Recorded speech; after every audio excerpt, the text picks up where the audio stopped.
அவருடைய ஃபர்ஸ்ட் நீங்க ஒரு பிரசனத்தை தேடணும். எப்படிங்க இருக்கும்? வீட்டுக்குள்ள ஆள் இருக்காரா இல்லையானே தெரியாது. வெளியே இருந்து நாளைக்கு எங்க வீட்டுல ஃபங்க்ஷன் வந்துருங்க, எப்படி இருக்கும் தெரியுமா? நம்ம உட்கார்ந்ததும் தொடங்குவோம்ல, எங்களுக்கு வேண்டிய ஆகாரத்தை எங்களுக்கு என்று தார் எடுத்ததும். ஆண்டவர் எப்படி ஜெபிக்க சொல்லிக் கொடுத்தார்? பரலோகத்தில் இருக்கிற எங்கள் பிதாவே, உம்முடைய நாமம் பரிசுத்தப்படுவதாக, உம்முடைய ராஜ்யம் வருவது. அவருடைய பிரசன்னத்தை நாடு. அடுத்து சித்தத்துக்கு ஒண்ணு ஒப்புக்கொடு. அதுக்கப்புறம் உனக்கு தேவை என்ன உண்டு அதெல்லாம் வை. ஃபர்ஸ்ட் அவரை பிரைஸ் பண்ணு. அடுத்து அவருடைய பிரசன்னத்தை இறக்கு. ஹல்லேலூயா. அடுத்து சித்தத்துக்கு ஒப்பு கொடுத்து ஒவ்வொன்று ஆகாரத்திலிருந்து எல்லாத்தையுமே சித்தத்தை ஒப்பு கொடுத்துட்டு கேளு. ஆமென். அதனாலதான் எந்த ஆகாரம் கேட்க சொன்னார்? காடையா பாடையா? எங்களுக்கு வேண்டிய, உனக்கு வேண்டிய ஆகாரம் என்ன? நான் லிஸ்ட் இருக்கு, டிக் பண்ணி தாங்க. ஸ்டார்டர் என்ன வேணும் கேட்டார். இல்ல, அவருக்கு தெரியும். எங்களுக்கு வேண்டிய. நாம கேட்கறதெல்லாம் வேண்டாதது. ஹல்லேலூயா. சில ஹாஸ்பிட்டலும் ஹோட்டலும் பக்கத்துல இருக்கும். அதாவது இங்க சாப்பிட்டுட்டு அங்க போய் அட்மிட் ஆயிரணும். நம்ம கேட்கறது உண்மையிலே நமக்கு ஆண்டவர் எந்த ஒரு ஃபுட் விஷயத்துல கூட எப்படி அழகா பிரேயர் பண்ண வைக்கிறார் பார்த்தீங்களா? எங்களுக்கு வேண்டிய ஆகாரத்தை. அதுக்கு முன்னாடி நிறைய இருக்கு. அப்படியே துதியை உயர்த்தி பிரசனத்தை இறக்கி சித்தத்துக்கு ஒப்பு கொடுத்து தேடுகிறவன் கண்டடைவான். அப்பா நான் உட்காந்துட்டேன்ப்பா, எனக்கு பிரேயர் ரூம்லாம் கிடையாதுப்பா, ஒரு ஓரத்தில் உட்காந்து இருந்து நான் ஜெபம் பண்றேன்ப்பா, வாங்கப்பா நான் வருவார். ஹல்லேலூயா. கண்டடையும் வரை. சில ஸ்திரீகள் உயிர்த்தெழுதலின் நாள் அதிகாலை வேளையிலே கல்லறைக்கு போகிறார்கள். அந்த கூட்டத்தில் மகதலேனா மரியாளும் உண்டு, இயேசுவின் தாயாகிய மரியாளும் உண்டு, சில ஸ்திரீகளும் உண்டு, கிளியோப்பாவின் மனைவியும் உண்டு. இப்படி சில ஸ்திரீகள் புறப்பட்டு போகிறார்கள். போகும்போதே இந்த கல்லை யார் நமக்காக புரட்டி போடுவான் அப்படி சொல்லிட்டே பேசிட்டு போறாங்க. அந்த கல்லு புரட்டப்பட்டிருக்கிறது.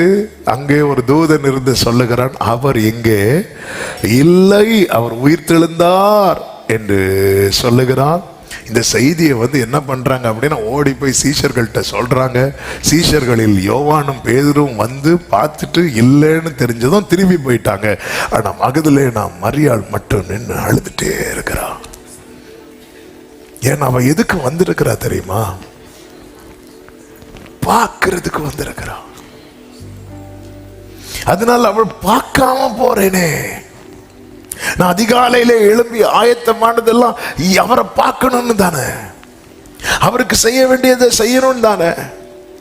அவரை சுற்றி வைத்திருந்த துணி மட்டும் தானே இருக்கு, அவரை வைத்திருந்த கல்லறை மட்டும் தானே இருக்கு. ஆமே. இன்னைக்கு அநேகர் இப்ப யுத்தம் நடக்கு, பார்க்க போக முடியாது. அநேகர் இயேசு வைத்த கல்லறையை பார்க்க போறாங்க, இயேசுவை பார்க்க வரல. டிசம்பர் ஆனா கருங்கல் பக்கத்துல கியூல நின்னு பாக்குறாங்க. நின்னீங்களோ? தப்பு கிடையாது, பாருங்க. ஆனா அந்த அழகா செஞ்சு வச்சிருக்கிறாங்க, பாக்குறாங்க, போட்டோ எடுக்கிறாங்க. இதே போல கியூல நின்னு ஜீசஸை பார்க்கிறதுக்கு கியூவே இல்லையே. 12 பேர்ல மார்பில் சாய்ந்திருக்க எத்தனை பேர் சண்டை போட்டாங்க? பந்தியில முந்த சண்டை போட்டாங்க. யார் பெரியவன் என்கிறதுல சண்டை போட்டாங்க. கிங்டம் வரும்போது ரைட்ல லெப்ட்ல சண்டை போட்டாங்க. ஆனா மார்பில் சாய்ந்திருக்க ஒருவனும் சண்டை போடலையே. ஆமென். தேவனை தேடுகிற இவ நின்று அழுறா பாருங்க. அவள் நின்று அழுது கொண்டிருந்தாள். யோவான் 20:11 சொல்லப்பட்டிருக்கிறது, மரியாள் கல்லறையின் அருகே வெளியே நின்று அழுது கொண்டிருந்தாள். அப்படி அவள் அழுது கொண்டிருக்கையில் அவள் குனிந்து கல்லறைக்குள்ளே பார்த்து. அப்ப எப்படி அழுதுருப்பா? பார்த்து பார்த்து அழுதா. அழுதுட்டு பாப்பா ஒருவேளை வந்துட்டார்னா. இதான் தேடல், இதான் தேடல். ஆமே, நம்ம வந்து பார்ப்போம். இல்ல, இன்னைக்கு லீடிங் இல்லை.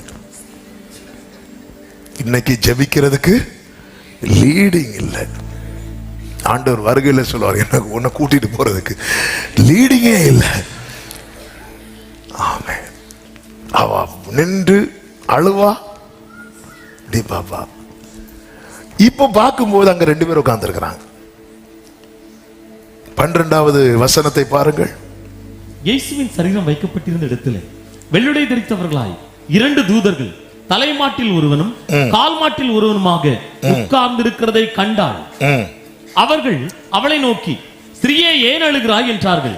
அதற்கு அவள், என் ஆண்டவரை எடுத்துக்கொண்டு போய்விட்டார்கள், அவரை வைத்த இடம் எனக்கு தெரியவில்லை. இவைகளை சொல்லி பின்னாக திரும்பி இதுவரை எங்க பார்த்துட்டு இருக்கிறா? கல்லறைக்குள்ள அழுவா, பாப்பா அழுவா, குனிஞ்சு. ஏன் இப்ப திடீர்னு திரும்புறா? ஃபீல் பண்ண ஆரம்பிக்கிறா.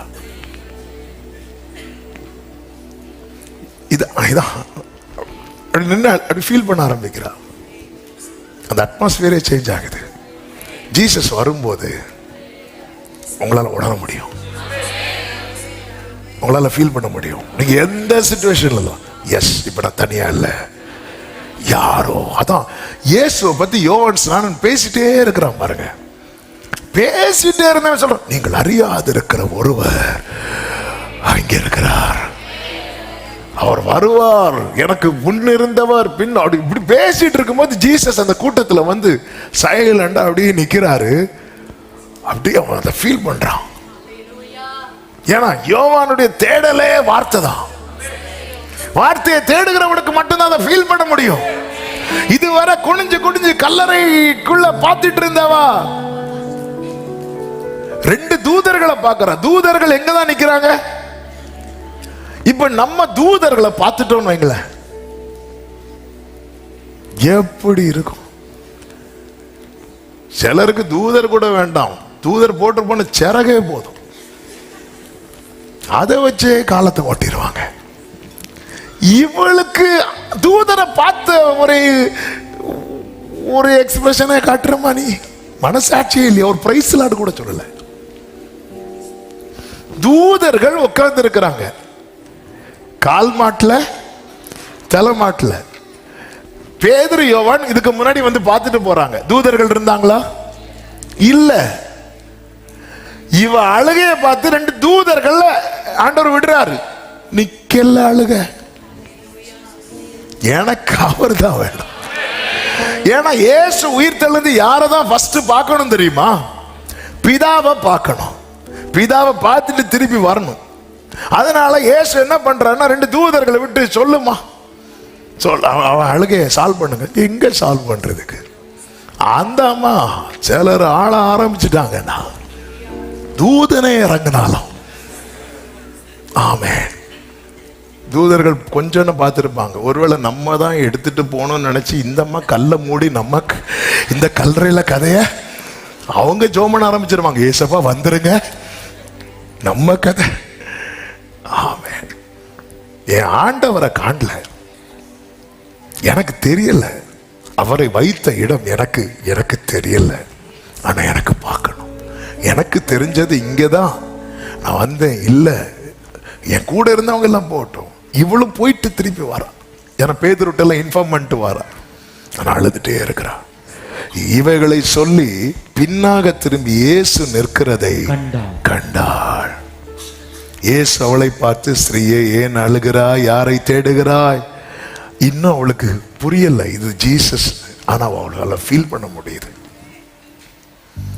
உடனே சொல்றா, ஐயா, நீர் அவரை எடுத்து கொண்டு போனது உண்டானால் அவரை வைத்த இடத்தை எனக்கு சொல்லும், நான் போய் அவரை எடுத்துக்கொள்வேன். அப்போ இவ்வளவு பொறுத்த வரைக்கும் என்ன அப்படின்னா, இயேசு இன்னும் உயிரோடு எழும்பல்ல. ஆமென். உயிரோடு எழும்பாத இயேசுவை வச்சு ஏதாவது பண்ண முடியுமா?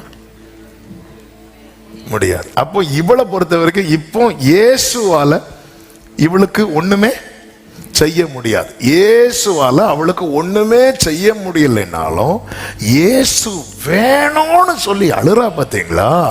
இதுதான் உண்மையான தேடல். எனக்கு இயேசு ஒண்ணுமே செய்யலைனாலும் எனக்கு இயேசு வேணும்னு சொல்லி தேவ சமூகத்தில் ஒருத்தங்க இருக்கிறாங்க பாருங்க, இதுதான் உண்மையான தேடல். 5 அப்பத்தை 5000க்கு அதிகமா கொடுத்துட்டு அடுத்த மீட்டிங்ல கொடுக்கல, எல்லாரும் போயிட்டாங்க. ஒரு மீட்டிங்ல சாப்பாடு போட்டாரு, அடுத்த மீட்டிங்ல சாப்பாடு போடல. சாப்பாடு போட்ட அன்னைக்கு உபதேசம் லகுவாய் தெரிந்தது, சாப்பாடு போடாத அன்னைக்கு உபதேசம் கடினமாய் தெரிஞ்சது. ஏன்னா அன்னைக்கு அது மட்டும்தான் உண்டு. ஆமென். மற்ற நாளாவது ஆண்டவர் அது இதையும் ஃபர்ஸ்ட் நல்ல சுகமளிக்கும் கூட்டம். அவர் மனதுருகி எல்லாருக்கும் சுகத்தை கொடுத்து அவங்கள உட்கார வச்சு சாப்பாடு கொடுத்தார். அடுத்த நாள் சரியான நானே என்னில் நிலைத்திருங்கள், நீ நிலைத்திருக்கணும், அப்படி இப்படின்னு பேசுறாரு பாருங்க. என் மாம்சத்தை புசித்து என் ரத்தத்தை பானம் பண்ணுங்க, அவனுக்கு தான் ஜீவன், நானே ஜீவ அப்பம். பார்த்துட்டே இருக்கிறாங்க, வேற அப்பம் இல்லையோ? இது கிடையாது, இது கடினமான உபதேசம், யார் இதை கேட்பான்னு சொல்லி எழும்பி போயிட்டாங்க. எல்லாரும் போயிட்டாங்க. சீஷர்கள் மெதுவா நிக்கிறாங்க. ஆண்டவரே, பழைய போல பிரசங்கம் இல்லைன்னு நினைக்கிறேன், கூட்டம் குறையுது, மக்கள் போறாங்க. இயேசு அவங்கள பார்த்து, நீங்களும் போய்விட மனதா இருக்கிறீங்களா? யார்கிட்ட போவோம் ஆண்டவரே?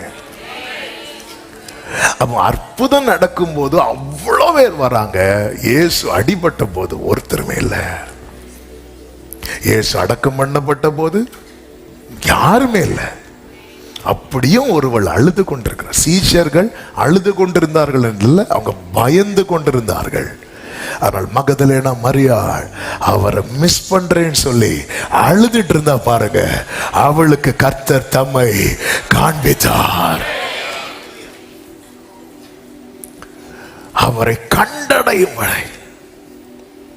அது மாத்திரமல்ல, முழு இருதயத்தோடு அவரை தேடுகிறவர்களுடைய அடுத்த அடையாளம் என்ன தெரியுமா? பின்வாங்க மனம் இராது.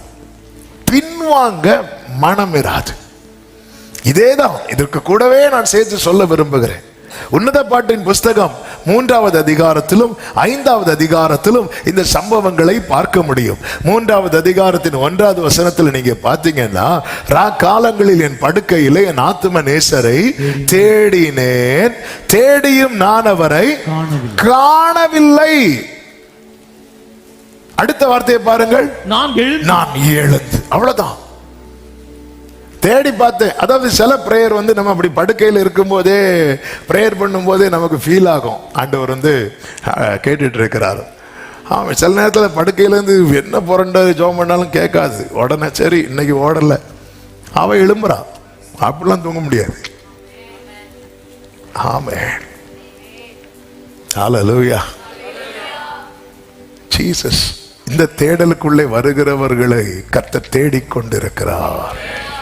பின்வாங்க மனமிராது. அவ எழும்புறா. எழும்பி நகரத்தின் வீதிகளிலும் தெருக்களிலும் திரிந்து என் ஆத்துமநேசரை தேடுவே, தேடியும் நான் அவரை காணவில்லை. என் வாழ்க்கையில மறக்க முடியாத பல சம்பவங்கள் உண்டு. அதுல ஒரு சம்பவம் தான். ஒரு நாள் நைட்டு ஆரம்ப ஊழியத்துக்கு அந்த ஆரம்ப சில வருஷத்துல ஒரு சண்டே நைட்டு நினைக்கிறேன். நைட்டு பயங்கர டயர்டு, சரியான டயர்டு. அப்படியே கண்ணிலெல்லாம் அப்படி தூக்கம் அப்படி நிற்கிது. போய் படுத்துட்டேன். படுத்தா தூங்க விட மாட்டார். எனக்கு தெரியுது கண்ணில் எழும்பி இருந்தால் தூக்கம் வரும், படுத்தா தூக்கம் வராது. கொஞ்ச நேரம் ட்ரை பண்ணி இன்னாண்டவரே இது எனக்கு அவன் புரியவே இல்லை. சரி நம்ம ஜெபம் பண்ணுவோம் சொல்லிட்டு அப்படியே ப்ரே பண்ணிட்டு நைட்டு 1 மணி இருக்கும். வீட்டை விட்டு அப்படி வெளியெல்லாம் அப்போ இந்த சைடுலாம் கிடையாது, பழைய சர்ச் சைடில் நின்று அப்படியே வானத்தை பார்க்கும்போது அப்படியே நட்சத்திரங்களா இருக்கு. அப்படியே ஆண்டவர் பேச ஆரம்பிச்சார். இந்த நட்சத்திரம், நான் அப்படி சொல்றேன், இந்த நட்சத்திரம் எவ்வளவு அழகா இருக்கு. ஆண்டவர் சொன்னார், இந்த நட்சத்திரத்தை நான் வானத்துல வச்சிருக்கிறேன், உன்னை என் கையில வச்சிருக்கிறேன் அப்படின்னா. ஹல்லேலூயா. அப்படியே நைட்டு பாட வைக்கிறார். எல்லா நட்சத்திரங்கள் பெயர் அறிந்தவரே, என் முகத்தை உம் கையில் மறைந்தவரே, என்னை மறவாமல் நினைப்பவரே, நன்றியோடு நல்ல தேவா, நன்மைகள் எல்லாம் நினைக்கின்றே, நல்லவரே உம்மை குறைவில்லாமல் நடத்தினீரே, தடையெல்லாம் என்னை தாழ்த்தி உயர்த்தி